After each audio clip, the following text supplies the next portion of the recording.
Efendim merhaba, hoş geldiniz. Umarım keyifler yerindedir. Bugün Boya Magic mikrofonunu inceleyeceğiz. Yakamda şu anda bir yedek mikrofon var. Olası bir durumda hemen yedeğe geçmek için elimdeki mikrofonu, yani Boya Magic mikrofondan bahsediyorum. 7 gramlık küçücük iki tane mikrofon var. Bunun ne kadar performanslı olduğuna bakacağız. Sesini dinleyeceğiz. Okumasını yapacağız. Küçük bir müzik eşliğinde bir şeyler yapmaya çalışacağız. Enstrüman çalacağız ve böylece de bir mikrofonu çok farklı formlarda ve senaryolarda kullanmayı deneyeceğiz. Bu mikrofon dördü bir arada diye geçiyor ve farklı formlarda, senaryolarda kullanmak için cebimize atacağımız, çantamızın küçük gözüne koyacağımız kadar küçük olan ve hemen her senaryoda işimizi görecek bir mikrofon. Şimdi öncelikle mikrofonumuzun kapsülünü Type-C bağlantısı olan bir yere, mesela tabletimize takalım. Şöyle yapayım isterseniz.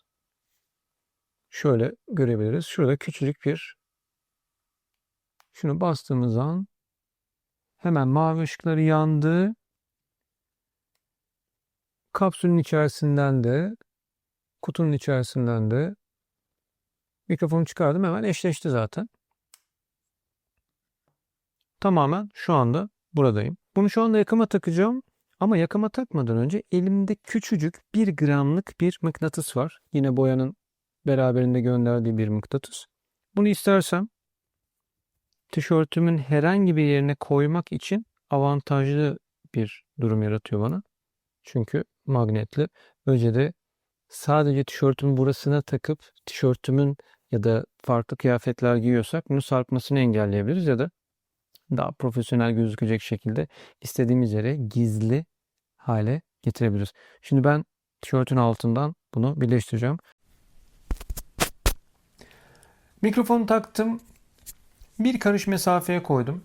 Boyun civarına da koyabilirdim.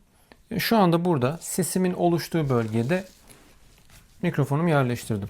Şu anda kaydımı aldığını da şuradan görebilirsiniz. Bakın. Ses, kontrol.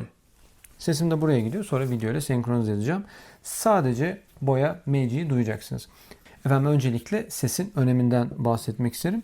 Teknolojinin demokratikleştiği bir çağda, yani herkesin her araca ulaşabildiği bir dönemde herkes elindeki kamerayla bir görüntü yakalayabilir. Ancak ve gerçekten o görüntüye otorite, inandırıcılık, gerçeklik katan, gerçekten dinlenebilirlik katan yegane unsur sestir.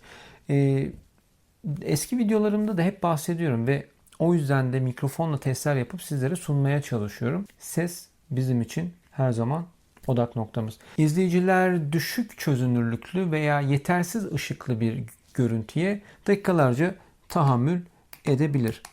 Ben size bu videoyu böyle de çeksem sesim iyi geldikten sonra bir problem bir noktaya kadar olmayabilir.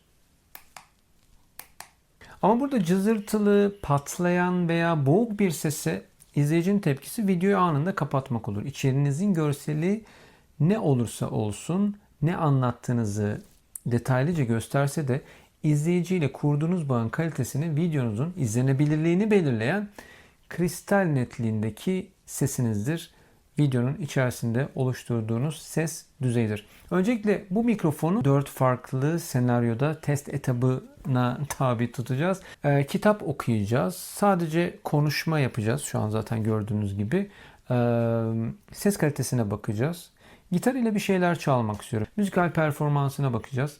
Yapay bir arka plan gürültüsü, kafe ortamı, trafik ortamı, uçak ortamı gibi istediğimiz abartılı olarak da farklı sesler, farklı ortamlar yaratacağız. Ayrıca da gerçek dünya testi yapıp işte kapılar, duvarlar ardında ne kadar mesafeden sinyal çekim uzaklığına erişiyoruz. Bunları test edeceğiz. Hem teknik detaylara değineceğiz hem de biraz sohbet havasında geçecek. Biliyorsunuz bir şeyi detaylıca sohbet halinde konuştuğumuzda daha akılda kalıcı olabiliyor.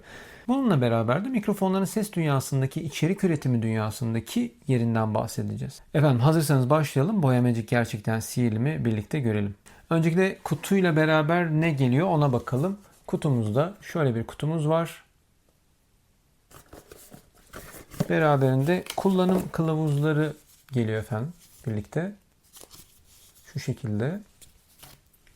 Bir USB Type-C ve Type A'ya bağlı bir kablomuz geliyor. Normal bir mikrofon süngeri gelmekle birlikte rüzgarlı havalarda da kullanırken bir dead cat dediğimiz böyle tüylü, yumuşacık, güzel bir sünger geliyor. Bu da normal sokak röportajlarından hatırlayacağınız mikrofonumuza takıp kullanacağımız bir sünger. Yani bunu bu şekilde takıp elimize mikrofonu alıp keyiflice kullanabiliyoruz. Veya çok rüzgarlı olduğunu düşündüğümüz bir ortamda kullanmak zorundaysak da bu şekilde mikrofona kalpak gibi takıp bu şekilde efendim şöyle kullanabiliyorsunuz. Mıknatısıyla birlikte 8, sadece mikrofon 7 gramlık bir mikrofonu da test etmiş olacağız. Şu anda sadece sesimi Boya Magic mikrofondan duyuyorsunuz. 6 saat şarj ömrü olan kutusuyla birlikte, kendisi de aynı zamanda bir şarj kapsülü olduğu için de toplamda 30 saatlik, ki bir kayıtta 30 saati aralıksız sarf etmek çok güç. Kameraların da kayıt süreleri buna yetişemez tabii. O yüzden de ne zaman şarj ettiğinizi unuttuğunuz bir mikrofonla karşı karşıyayız. Ve bununla birlikte yine mikrofonun üzerine takıp da mikrofonumuzu takıp kullanabileceğimiz, yani şöyle diyebilirim, şu şekilde takıp da kullanarak rahatlıkla kendi üzerinde bir dead kitten yaratabilecek bir mikrofon kullanma durumuna geçiyoruz. Ve bunların hepsini koyacağımız bir de çantamız var. Bir mikrofon ne kadar küçük ve hafif olabilirse o kadar küçük. Şu tipte olan kare mikrofonların yanına koyduğumuzda gerçekten arada yine büyük bir boyut farkı oluyor. Böylece yakamızda tutturup yakamızın daha aşağı doğru esnemesini engellemiş oluyoruz. Daha estetik bir görüntü oluyor açıkçası. Ve ayrıca istenirse de kitle birlikte 3,5 mm'lik TRS alıcısı da var. Böylece de eski tip telefonlarımızda takarken ya da direkt kameramızın mikrofon girişine takmak istiyorsak bu kiti kullanabiliyoruz. Ama ben burada Type-C'yi kullanabileceğim, benim için daha pratik olacağını düşündüğüm bir kit almış oldum. Ama benim genel olarak çok uzun yıllardır kullandığım stil, kayıt stili kameranın kendi sesini kaydetmesi haricinde başka bir yerde de sesi kaydetmek önemli. Şu anda yaptığım gibi. Çünkü eğer kameraya herhangi bir aksaklık olursa kablo girmeyebilir, kayıtla ilgili bir başka aksaklık olabilir, kablosuz bağlantı ile ilgili problem olabilir. Elimizde iki ses yedeğinin olması burada çok önemli. Yani şu anda sesimi kameradan duyuyorsunuz. Ortam sesiyle beraber gelen bir derinlik var. Şu anda sesimi Boya Magic'ten duyuyorsunuz. İki sesi de senkronize ettiğim için rahatlıkla burada kurgu aşamasında problemlerin olmayacağını öngörebiliyorum. Sonra tekrar işime devam ediyorum. Bazı kitlerde masaüstü tripodla birlikte geliyor. Benim kitimde öyle bir şey yoktu. Çünkü benim elimde bir tripodum vardı. Bunu kendi üzerindeki tripod girişine takarak mikrofonu kendime yönlendirme şansım oluyor ve önüme koyup kullanabiliyorum. Zaten bu versiyona da geçeceğiz birazdan. Malzeme kalitesi olarak mat siyah bir yüzey ve sağlam metal klipsler düşünülmüş. İşte bu hisler kullanıcıya böyle daha premium bir hissiyat veriyor tabii ki. Yıllar içerisinde de Boya kendini, mikrofon zaten üretiyorlardı. Zaten ses araçları üretiyorlardı ki ses kartına kadar. Kendi tasarım kısmında da o mühendislikte çok iyi gelişmiş, çok iyi ilerlemiş. Görüyoruz zaten bunları tasarımlarından, ses kalitelerinden gitgide ilerliyorlar ve belli ki bu konuda Ar-Ge'de de büyük bir yatırım yapılmış. Artık günümüzde böyle all-in-one dediğimiz, yani her şeyi bir arada modüler tasarımlar oldukça revaçta. Çünkü gerçekten çok fazla ekipman taşıma olayı, yükünü üzerimizden almaya çalışıyoruz. Çok fazla şeyle ilgileniyoruz çünkü. Bu durumdan vazgeçmeye de çalışıyoruz. Her şeyi alalım, her şeyi çantamıza dolduralım ama ben çoğu zaman bir yerlere bavullarla, çantalarla gidiyorum. Bu tarz kitler benim çok fazla bir şeyleri stüdyoda, evde bırakmamı sağlayabilir. Bana kolaylık sağladığı için aslında. Şimdi burada şöyle bir şey var. Kullanım senaryolarında iki tane mikrofon var dedik. Bir tanesini yakamızda kullandık. Diğerini misafirimize verdik. Bir konuğumuz var diyelim. Ya da iki mikrofonu yakamıza takarız. Bir tanesini kurtarma aracı olarak kullanabilirsek eğer, Birinde yüksek sinyali alır, birinde düşük sinyali alır. Böylece de patlama anında diğeri kurtarıcı olarak, yedekli olarak gitmek gibi düşünebiliriz. Daha düşük ve daha yüksek desibeli kullanıp rahatlıkla problemli olabileceğini düşündüğümüz sinyallerden kurguda problemsiz bir tarafa geçebiliriz. Yani patlama anlarında kurtarıcı bir ses sinyali olarak kullanabiliriz düşük sinyalli kaydettiğimiz tarafı. Ya da şöyle de yapabiliriz. Şuradan mikrofonu çıkartayım ben. Şu anda mikrofon burada. Kapsülün içine taktım. Şuraya bastım. Artık tamamıyla bir el mikrofonu oldu. İsterseniz şuradan çıkartayım. Şu anda bir el mikrofonu olarak kullanıyorum. Artık bir röportaj mikrofonu gibi kullanabiliriz. Peki süngerimiz var. Takıyorum. Biraz gürültü olacak. Artık bunu bu şekilde kullanma şansım var. Merhaba, nasılsınız? Evet, şu anda Boya Magic ile birlikte bir röportaj yapıyoruz. Hoş geldiniz. Ya da çok gürültülü bir ortamımız var. Çıkarttım.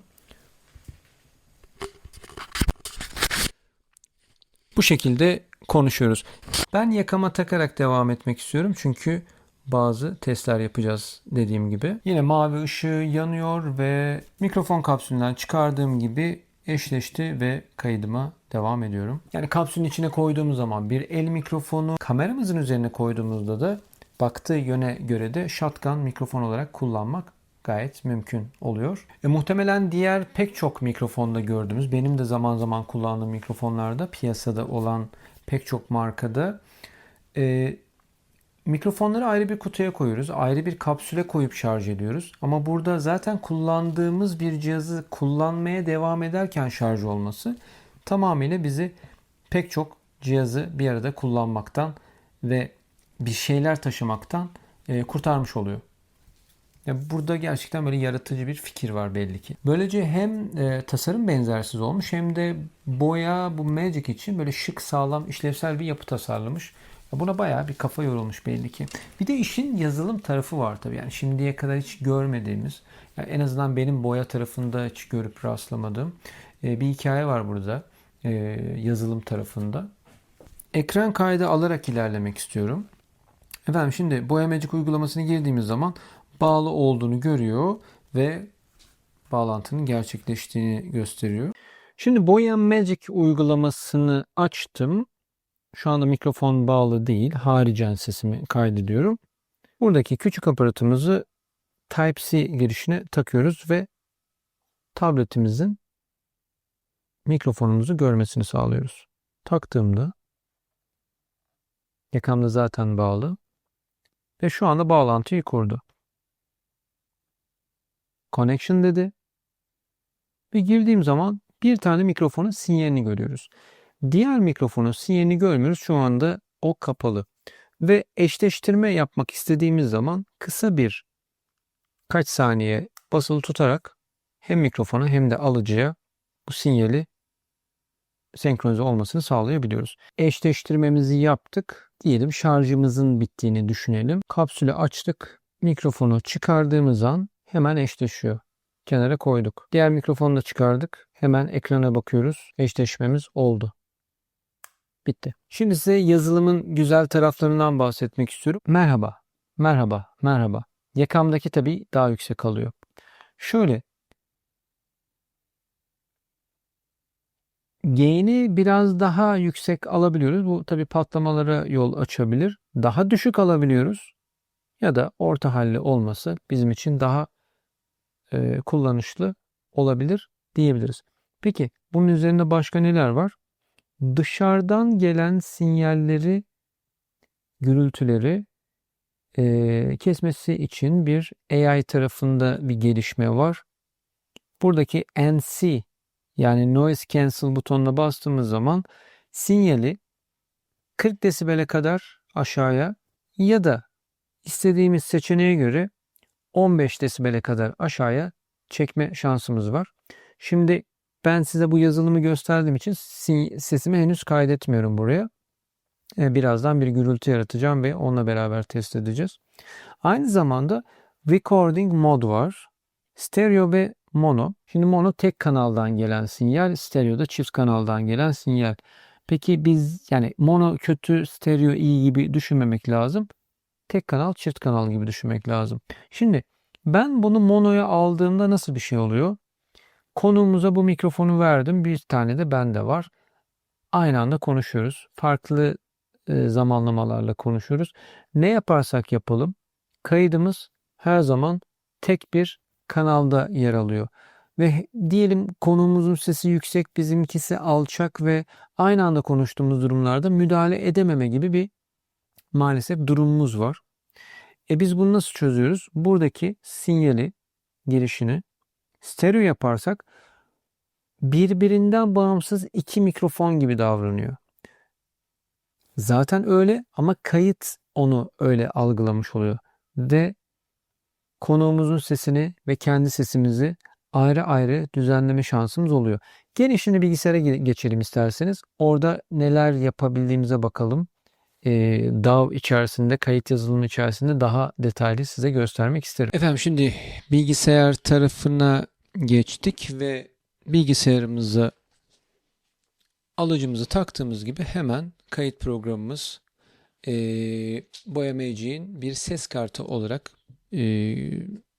gördüğünü söyledi. Ben burada şu anda buradaki mikrofondan konuşuyorum çünkü buradaki sesi kayıt programının içerisine göndereceğim.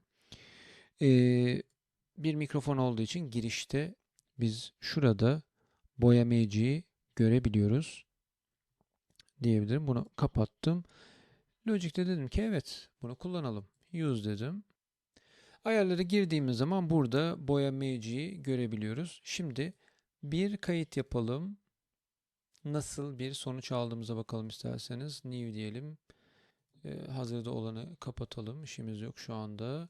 Bir boş audio açacağız. Şu anda sesimi buradan nereden alıyor? Hey, hey, hey. Hey, hey, hey, hey, hey. Buradan alıyor. Buna sol diyelim. Sol magic diyelim. Sağ ise burada. Bunun için de bir kanal açalım. Sağ magic diyelim. Bunu da açalım. Girişini de ikinci kanal yapalım. Çünkü şu anda iki tane mikrofonu dijital olarak görüyor. Peki. Biz bunu ne yapmıştık? Mono ya da stereo yapmıştık. Eğer her ikisini de mono yapmış olsaydık ne olacaktı? İki sesi birden tek bir kanala kaydedecekti ve kurtarma şansımız yoktu. Şimdi bir test yapalım. Başa geldim. Şimdi bunu dinleyelim. Merhaba sevgili dinleyenler, umarım keyifler yerindedir. Ben Sercan. Şu anda sağ mikrofondan daha çok sinyal duyduğunuzu düşünüyorum. Çünkü sol mikrofona henüz konuşmaya başlamadım. Evet, şimdi sağ mikrofondayız. Bir kayıt yazılımı Logic Pro'nun içerisinde audio sinyal testi yapıyoruz. Peki diğer mikrofonda nasıl durumlar? Sol taraftaki MC'yi de kaydın içerisine aldık. Teşekkür ediyorum. Şimdi bunu dinleyelim. Peki biz burada ne kaydı yapacağız? Yani bir şarkı kaydedebiliriz pek tabii. Ama aslında gerçek dünya testinde şuna ihtiyacımız var. Bir zoom'u açalım isterseniz. Zoom'u açtık. Zoom'un içerisinde karşıda birisiyle konuşmamız lazım. Bir tane toplantı açalım hemen. Diğer toplantı varmış, onu sonlandıralım. Testler yapıyoruz ya sürekli. Şimdi biz buradan merhaba. Sesimizi açtığımızda, görüntümüzü açtığımızda buradan baktığımızda mikrofon olarak boyayı seçtiğimizde şurada gördüğünüz gibi sinyalin gittiğini görebiliyoruz. Karşı tarafa da sesimizi buradan gönderebileceğiz. Peki ben şöyle bir şey yapabilir miyim? Bunu daha net görebilmek için bir program daha açayım size. Şöyle yapalım. Yine benim kameramı alsın buradan. Zoom'u kapatayım. Zoom'da gördüğünü gördük. Peki normal bir video çekeceğiz belki bilgisayarımızda. Tamam. Mikrofonu da kaynak olarak burada yine gördü. Hop, benim buradan sinyalim gitti. Peki Bakın, bir taraf buradan alıyor, bir taraf buradan alıyor. Yani stereo olarak karşı tarafa gidiyor. Boya Magic mikrofon testinde ekranda video ve ses testi ve senkronizasyon testine hoş geldiniz. Şimdi sesimi stereo olarak buraya kaydediyorum. Okey. Bir kayıt daha alayım şuradan. Hepinize merhaba. Bir ekran test kaydı, senkronizasyon video ses kaydında daha birlikteyiz. Test 1, 2, 3. Şimdi kaydettiğimiz görüntüyü 30 FPS olarak kaydetmişiz. Bunu daha farklı da ayar yapabiliriz. Önemli değil. Sesimize bakacağız zaten nasıl olduğunu. Durduruyorum ve oynatalım bakalım ne olacak. Ya da hiç fark etmez. Telefonumuza, tabletimize, Type-C olan herhangi bir cihazımıza taktığımızda direkt olarak sesimiz kamerada çektiğimiz görüntünün içerisine senkron olduğu için de rahatlıkla ekstradan bir sesi bir yerden senkronize edeyim derdiniz olmayacak. En azından hızlı yayınlarda. Instagram'da yayın açabilirsiniz, YouTube'da yayın açabilirsiniz. Tabletinizden, telefonunuzdan. Pek tabii ki TikTok'ta buna dahil. Rahatlıkla kaydınızı kristal netlikte nereye giderseniz gidin. Uzaklaşıyorum bakın. Uzaklaşıyorum. Sesimi her halükarda zaten video görüntünün içerisine gönderdiğim için rahatlıkla uzaklaşsam da bir şey anlatıyor olabilir. Buraya dönüp bir konu anlatıyor olabilir. Bir öğretmen olabilirsiniz, bir yayıncı olabilirsiniz. Şu küçücük mikrofonla serbest dolaşıp sesinizi video içerisine gönderebilirsiniz. Ben şimdi bu ekranı sizinle paylaşayım. Şöyle efendim, stereo mono modunu detaylıca anlattım. Şöyle bir şey yapabiliyoruz. Stereo değil de mono kaydedelim. Sadece kendimizi kaydedeceğiz ama kurtarma modunu da aktif etmek istiyoruz. O zaman ikinci mikrofonumuzu çıkartıyoruz kapsülden. Bağlanıyor ve Safety Track açtığımız zaman bakın bir tane mikrofonun daha düşük sinyalde olduğunu görüyoruz. Bir tanesi biraz daha kurtarıcı olarak eğer kuvvetli bir kayıt aldığımızda patlama olursa diğeri daha düşük bir sinyal aldığı için rahatlıkla sinyalimizi kurtaracaktır. Çok yakın ikisini yan yana kullansam bile bir tane mikrofon daha düşük sinyali alıyor diyebilirim. Bunun Safety Track kısmını kapatıyorum. Eğer alıcı ve verici arasında 10 dakika boyunca bağlantı sağlanamazsa otomatik kapanma söz konusu oluyor. Burada TX Indicator'a bastığımızda mikrofonlarımızın üzerindeki ışıklar yanıp sönüyor. Yayına çıkmasını istemiyorsak, dikkat dağıtıcı olduğunu düşünüyorsak diyebiliriz. Aşağıdaki speaker modu da şuna fayda sağlıyor. Buradaki speaker butonuna bastığımız zaman yeniden cihazı başlatacağım diyor ya da bunu iptal edebilirsiniz. Ben bunu açık kullanıyorum. Şuna yarıyor.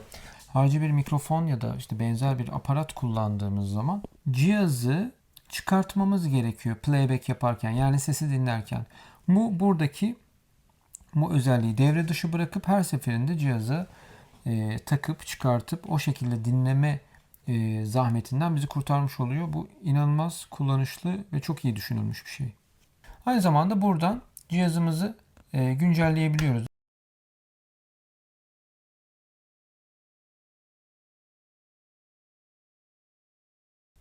Mikrofonlarımız halen senkron bir durumda devam ediyor. Yazılım içerisine girelim. Çok hoş. Her iki mikrofonumuzu birden ve tabii ki alıcıyı da güncellemiş olduk. Ve istersek buradan direkt çok güzel yapmışlar bunu.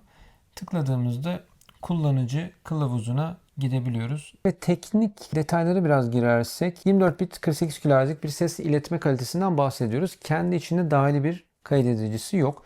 O yüzden zaten bu bir mikrofon. O yüzden alıcısını biz istediğimiz bir cihaza takarak kullanabiliyoruz. İki vericisi var yani iki mikrofonu var. İki verici olduğu zaman da çift kişilik röportajlar, karşılıklı diyaloglar için ideal. Aynı anda kayıt altına alabiliyoruz. Stereo modda kayıt yapabildiğimiz için de bir kanala sağ, bir kanala sol sesi verebiliyoruz.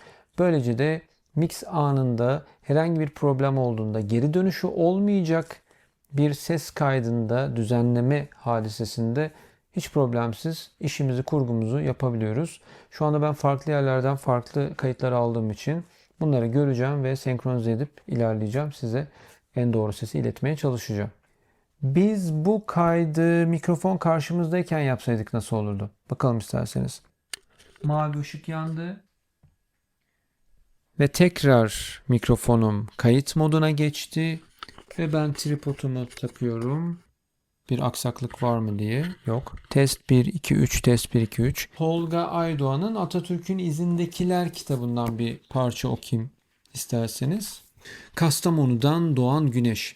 11 Ağustos 1925 Salı. Sıcak bir Ankara. Savaş kazanılmış. Mustafa Kemal Atatürk Türkiye'yi sanatta, eğitimde, bilimde, kısaca birçok alanda ileri seviyeye getirmeyi düşünmektedir. Öyle ki Kurtuluş Savaşı'nın en kritik döneminde Eskişehir-Kütahya hattında ciddi muharebeler devam ediyor. Ordu doğuya çekiliyor fakat bu zor günlerde 15-21 Temmuz 1921 tarihleri arasında Ankara Ulus'taki şimdiki Merkez Bankası binasında Atan'ın riyasetinde 1. Marif Kongresi düzenleniyordu. Şimdi mikrofonu karşıma aldığım için belki daha rahatım, daha profesyonel hissediyorum kendimi. Sesim direkt buraya gidiyor. Belki daha yüksek bir tripodum olsa ya da belki normal bir mikrofon standım olsa şu şekilde kullansam belki sesimi daha güzel, keyifli duyabilirsiniz diye düşünüyorum. Ama bunların hepsi zaten sinyal sesleri ayarlanabilir kurgumuzun içerisinde. Önemli olan bizim için sesimizi net, keyifli alabilmesi. Peki biz bunu bu şekilde kullanıyoruz ama şey gibi düşünün. Kameramızın üzerine koysak bunu bu şekilde shotgun gibi de kullanabiliriz. Şu şekilde hot shoe'ya mikrofonumuzu takıp artık bir shotgun mikrofon olma durumuna geçmiş oluyor. Bu güzel. Bunu sokak röportajlarındaki gibi de kullanabiliriz. Dediğim gibi şunu takacağım. Birazcık ses olacak. Taktığımızda bu şekilde de bakalım ses almaya devam ediyor. Bu şekilde de rahatlıkla kullanabiliriz. Şimdi isterseniz bir de mikrofon önümdeyken yani hem mikrofonumun hem de sesimin baktığı yönde alacak bir şekilde bir şeyler çalayım. Biraz pesleri, biraz tizleri seçmek istiyorum. Çünkü genel olarak sesi nasıl aldığını size duyurmak istiyorum.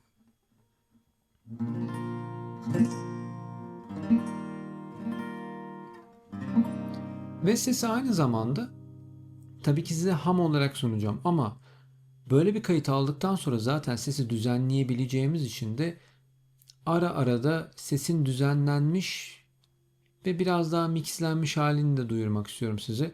Bakın ham bir sesi ve temiz bir sesi ne hale getirdiğimizde görmenizi, duymanızı istiyorum açıkçası.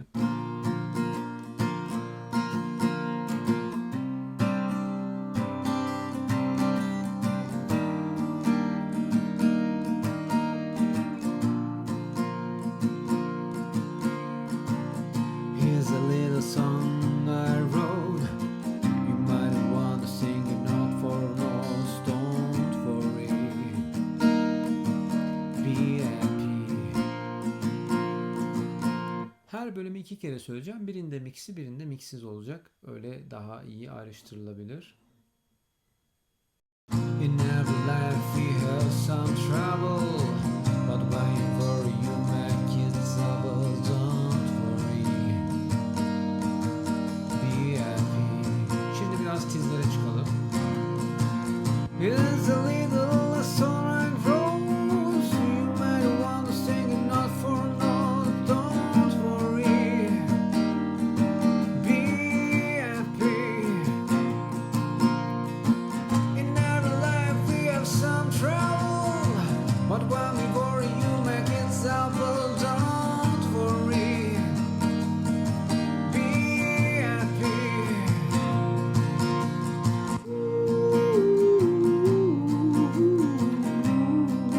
Don't worry, be happy.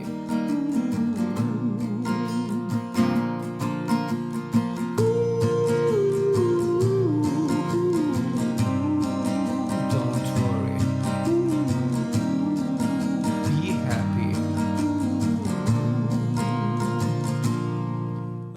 özellikle hem tizi hem pesi söylemeye çalıştım ki mikrofon neyi nasıl alıyor. Aslında gerçekten bir vokal kaydı, gerçekten bir şarkı kaydı yapıyor olsaydık şu mesafeden söylememiz gerekiyordu. Bu biraz mikrofon için uzak bir mesafe. Here's a little song I wrote. You might wanna sing it not for notes. Don't worry. Be happy. Genel olarak bu ortamdaki şu çemberin içerisindeki sesi duyun istedim.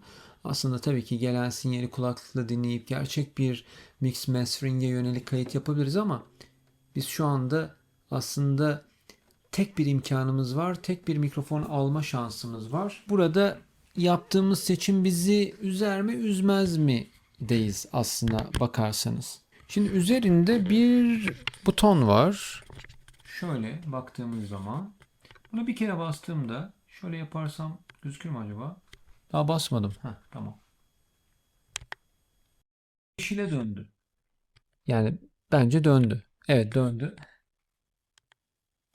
Maviye döndü. Yeşile dönünce noise cancel ifade ediyor. Program üzerinde ayarladığımız gibi eksi 40 desibel ya da eksi 15 desibel noise cancel'ı uyguluyor. Maviye döndüğü zaman normal modunda. Peki alıcı üzerinde bir buton var demiştim. Şu butondan bahsediyorum. Şöyle tutarsam evet.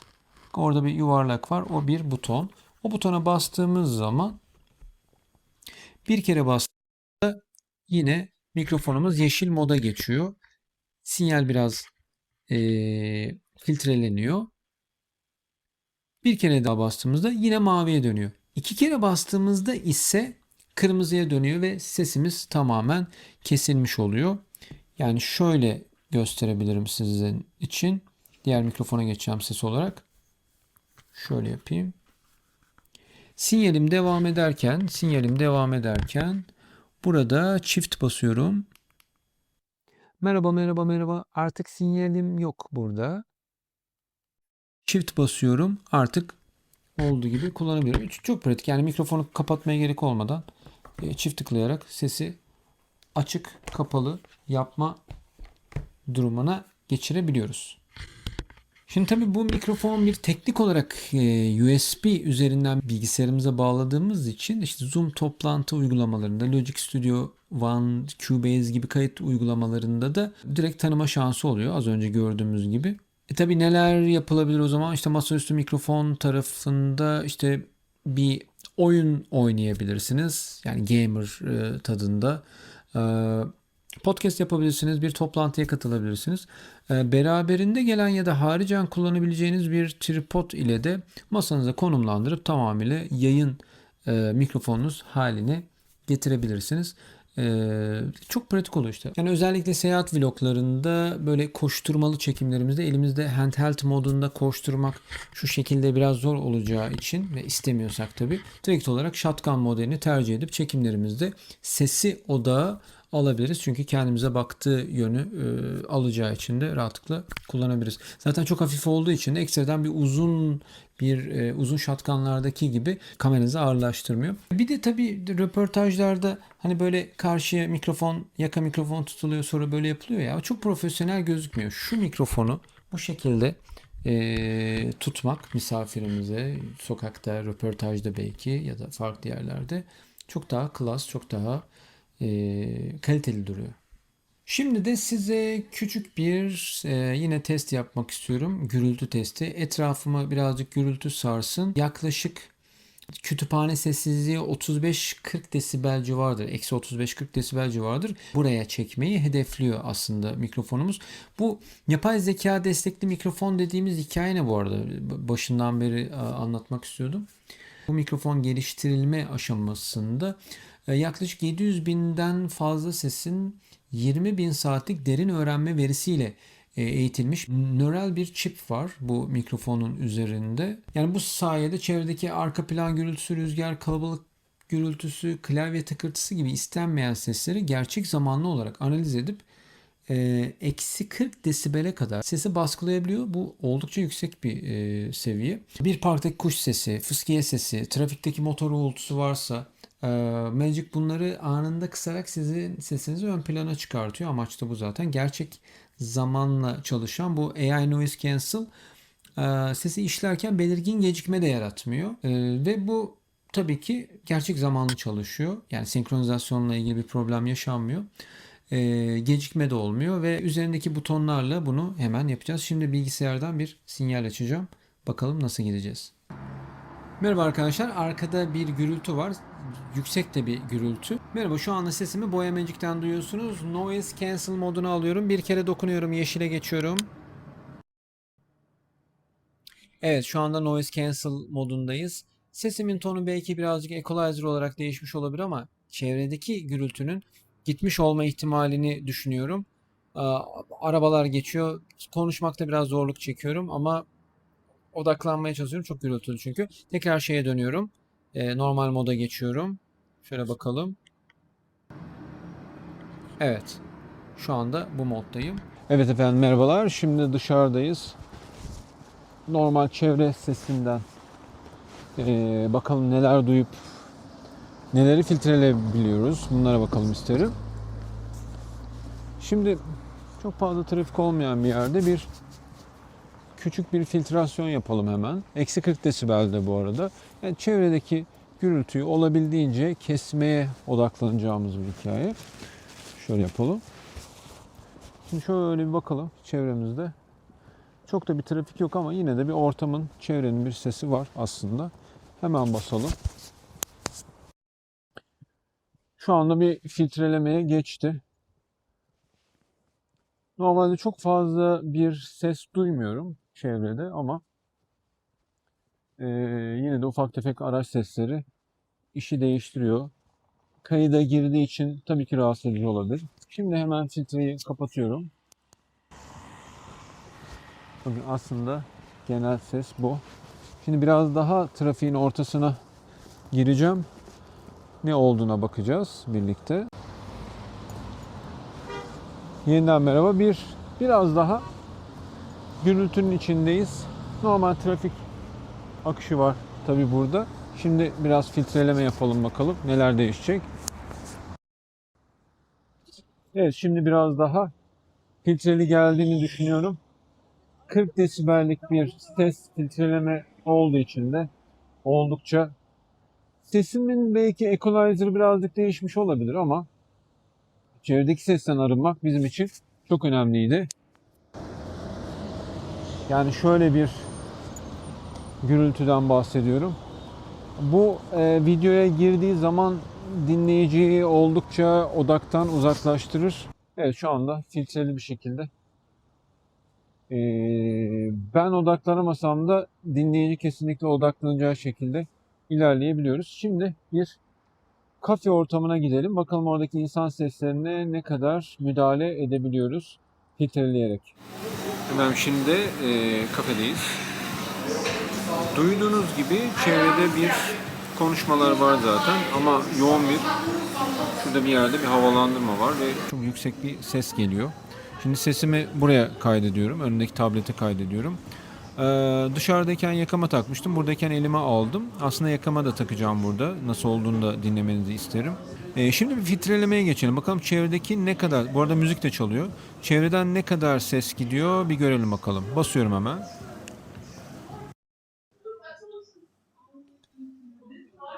Yeşile döndü ve filtreleme aktif oldu. Bakalım çevreden nasıl bir şey gidiyor. Yanında bir beyefendi var. Telefonla konuşuyor. Arkada bir beyefendi var. Arkada hanımefendiler var. Kahve hazırlanıyor. Yukarıda klima çalışıyor. Oldukça dikkat dağıtıcı bir şekilde. Tekrar sese geliyorum. Sesli hale geliyorum. Mavi ışığımız yandı ve devam ediyoruz. Şimdi yakama takayım isterseniz. Eller serbest yapalım. Şimdi özellikle arkadan gelen kahve yapılma sesini duymanızı istiyorum. Şimdi kapatıyorum bunu. Evet, filtreledim sesi. Bakalım biraz sessizlik olsun. Konuşuyorum. Ne kadar ses geldiğine bakmış olun. Bence bu filtrelemeler yeterli. Eksi 40 desibelde böyle bir filtreleme yapıyor. Yorumlarınızı, fikirlerinizi aşağıda görmek isterim. Yorumlarda buluşalım. Mikrofonumuzu yine normal moda aldık. Şöyle hemen süngerimizi takalım. Evet, bu şekilde konuşabiliriz tabii ki. Şu anda yine aynı gürültülü ortamdayım. Şuradan bir yerden çok fena bir gürültü geliyor. Şimdi hemen filtrelerimizi açalım. Mikrofon direkt tablete taktım tabii ki. Arada başka bir şey yok. Ekstra bir yerden senkronize etmiyorum. Direkt yayına giren, videoya giren sesi kullanacağız burada da. Burada da filtreleme açılmış oldu. Bu şekilde. Hatta sessiz almak istersem de şu şekilde. 2 kere vericiye tıklıyorum.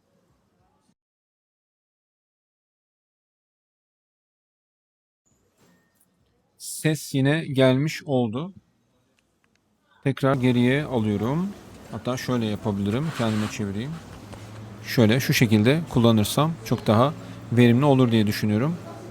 Efendim bu da böyleyken böyle. Mesela equalizer modu var. İşte vocal boost, low cut, custom EQ gibi.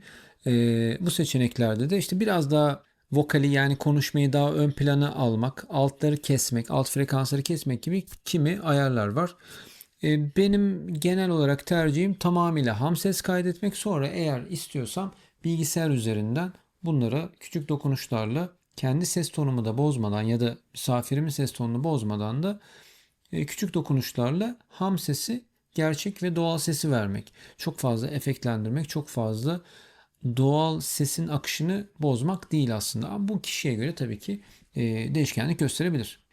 Bir de şöyle bir bilgi vermek isterim. 2010'lardan günümüze kadar 3 jenerasyon noise cancel seviyeleri de gelişti tabii. Birinci jenerasyonda sadece DSP yani kendi içerisindeki işlemci bazlı ilerliyordu bu hikaye. Eksi 2 desibel ile 10 desibel arasında kesiyordu. Hatta pek çok bildiğimiz markanın üzerindeki küçük switchlerde hala eksi 10 desibel cancellation mevcut zaten. Sonrasında bu eksi 15'lere kadar çıktı. Eksi 15 desibellere kadar çıktı. Ama burada artık 3. jenerasyonda AI'ın da içine, yapay zekanın da içine girdiği senaryoda eksi 20'ler, eksi 40'lar çok ciddi noise cancel'lardan bahsedebiliriz. Büyük gürültüde ne kadar sinyalin gittiğini de gözlemledik böylece de. Teknik bir veriden bahsedersek de Boya Magic dijital olarak 24 bit 48 kHz çözünürlükte yüksek tanımlı bir ses iletimi yapıyor. Kendi içerisine sesi kaydetmiyor daha önceden dediğim gibi. Yani sesini stüdyo kalitesinde CD kalitesinden bile yüksek iletiliyor. Yani çünkü CD kalitesinde 16 bite 44.1 kHz söz konusu. Daha yüksek çözünürlükte aktarabiliyor demek bu sesimizi. Yani bizim bütün albüm çalışmalarımızda profesyonel dünyada 24 bit 48 kullanılıyor. Neredeyse bütün işlerde ses kartları kullanıyoruz. Bu çözünürlüğü ileten dijital mikrofonlar ya da analog konverterler kullanıyoruz. Bunlar gayet yeterli oluyor yaptığımız işte profesyonel işleri çıkartırken. Boya Magic'in de ses iletim kalitesi bu nitelikte. 24 bit 48 kHz'lik bir kayıt kalitesinde şundan bahsedebiliriz. Biraz karışık olmadan anlatmaya çalışayım. Dijital seslerde her bir bit genliği temsil eden basamak sayısını ikiye katlıyor. Bir bitlik veri yaklaşık olarak 6 desibellik bir dinamik aralık ekliyor. Yani biz buna dynamic range, dinamik aralık diyoruz. Çok karıştırmayın kafanızda. 16 bit için biz 96 desibellik bir sonuç elde ediyorken 24 bit için yani Boya Magic için de 144 hatta 144.48 desibellik bir sonuç elde ediyoruz. Bu da şu demek oluyor. Yayın ayarını çok düşük tutsak bile sonradan volümü açtığımızda sesimizi açtığımız zaman tertemiz bir sinyal geliyor demek. Yani gürültü tabanı duyulmayacak kadar aşağıda diyebiliriz. Çünkü olabildiğince gürültüsüz kaydedebilmiş oluyoruz bu teknik veriyle. Yine de böyle kulağa küpe bir bilgi vermek isterim. 24 bit çok kalitelidir. Bize albümlerde aradığımız kaliteyi verir ancak bize daha yüksek, daha gürültülü bir ses kaydetme hakkını vermez. Yani bir roketin yanında kayıt alamayız. Daha sessiz sesleri gürültüye bulanmadan kaydetme ve seviyeyi kısarak güvenli alanda kalma hakkını veriyor. Yani düşük kaydettiğimiz sesler varsa dip ses gelmeden, noise gelmeden artırabilme post prodüksiyonda sesi ve videoyu işlediğimiz alanda bize kolayca işleme şansı tanıyor. Dolayısıyla ne kadar gürültü kaydedersem kaydedeyim patlamıyor senaryosu aslında 32 bit float teknolojisi. O da başka bir videonun konusu çünkü bununla alakası yok. Boya Magic'in dahili kapsülü omnidirectional yani çok yönlü bir mikrofon. Yani mikrofon kapsülü gelen bütün sesleri eşit biçimde algılıyor. Yani o bahsettiğim yuvarlak çemberdeki bütün sesi alabiliyor. Bunun da anlamı şu: mikrofonu yakaya taktığınızda dönseniz bile sesinizde azalma olmayacak şekilde başınızı boynunuzu hareket ettirdiğinizde rahatlıkla bu bölgedeki sesi alabilecek şekilde karşıya, kameraya, telefona, tablete iletebiliyor. Bu kadar geniş spektrumda ses almasının dezavantajlarını azaltmak için de işte bu yapay zeka gürültü engellemeyi devreye alarak hem daha güçlü alandaki sinyali alıp hem de arka plandaki kaydımıza girmesine gerek olmayan gereksiz sesleri bertaraf etme şansımız olabiliyor.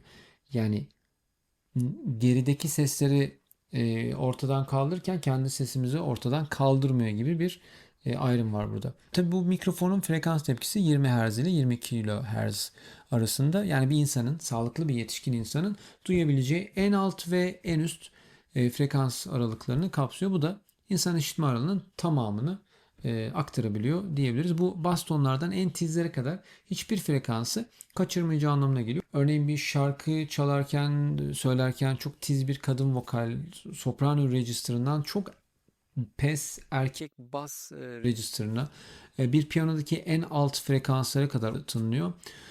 Bunu çok rahatlıkla kaydetme şansımız olabiliyor. Teknik verilere göre de bu mikrofon kapsülü 115 desibel SPL, yani ses basınç seviyesinde sesleri bozulmadan yakalayabiliyor. Yani kabaca bir konserde, bir stadyumda fiziken bu sesleri alabiliyor.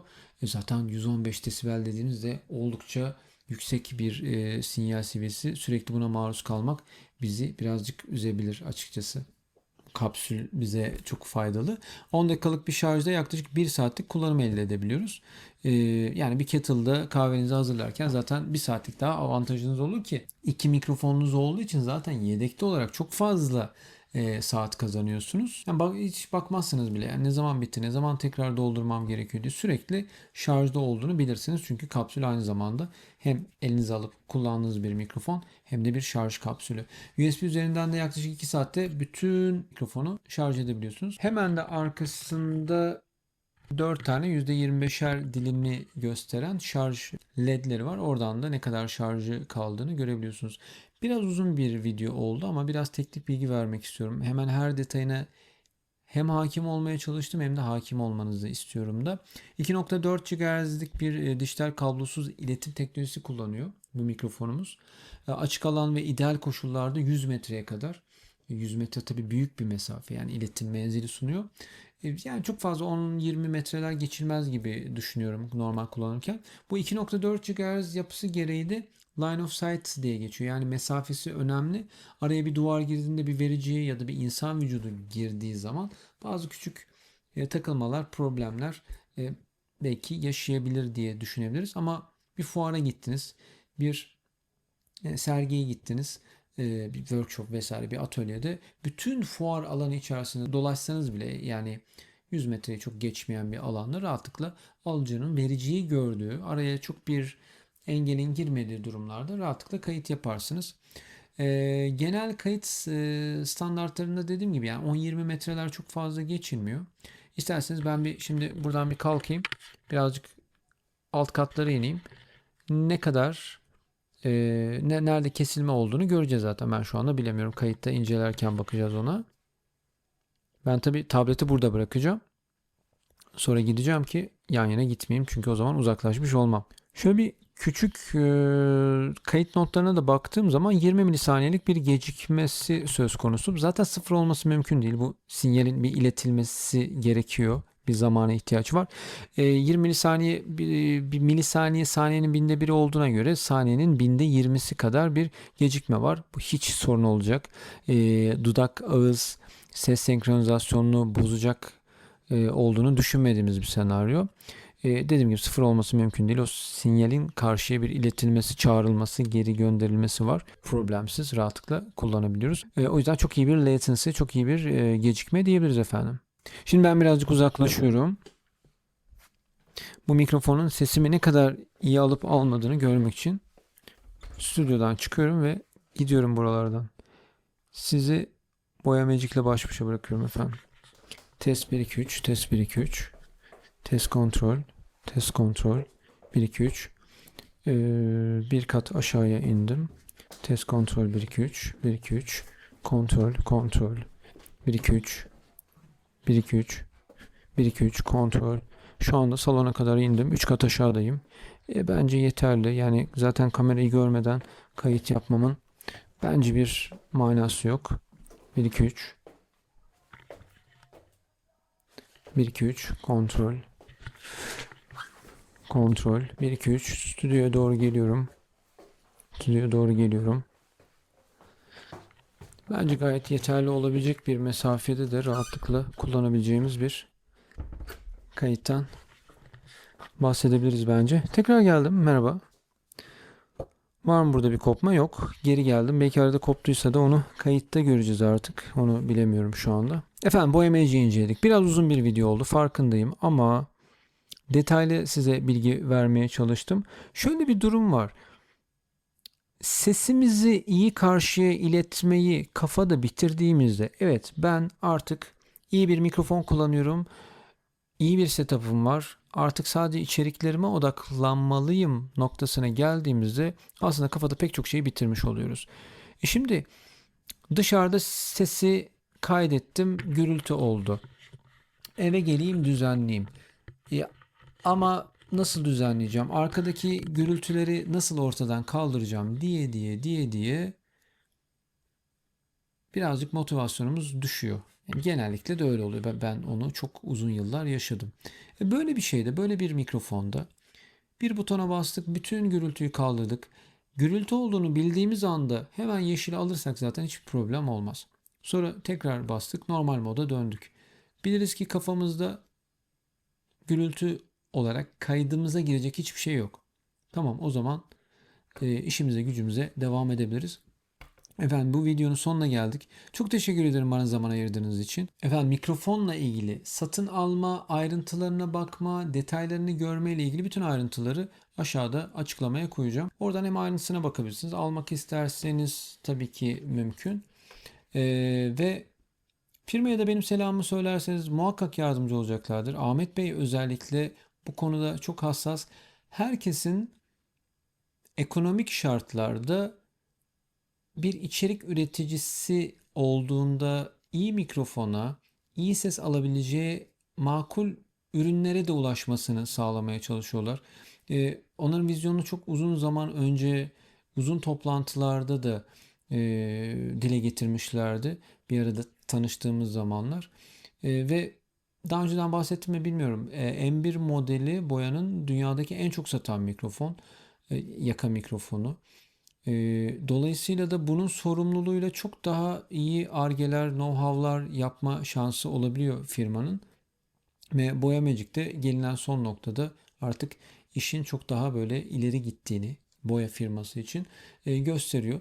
Daha da güzel, daha eğlenceli, daha kullanışlı, daha herkesin evine girebilecek, her içerik üreticisinin, her kameranın başında, telefonun başında bir şeyler anlatmak, kendi hikayesini anlatmak isteyen insanların evine girebileceğini düşündüğüm bir marka. E, Neden ona da bir şans vermeyesiniz? Ben uzun zaman önce şans verdim ve ne kadar pratik gördünüz. Hemen tak takıştır bas ve kaydet durumundayız ve çok rahat bir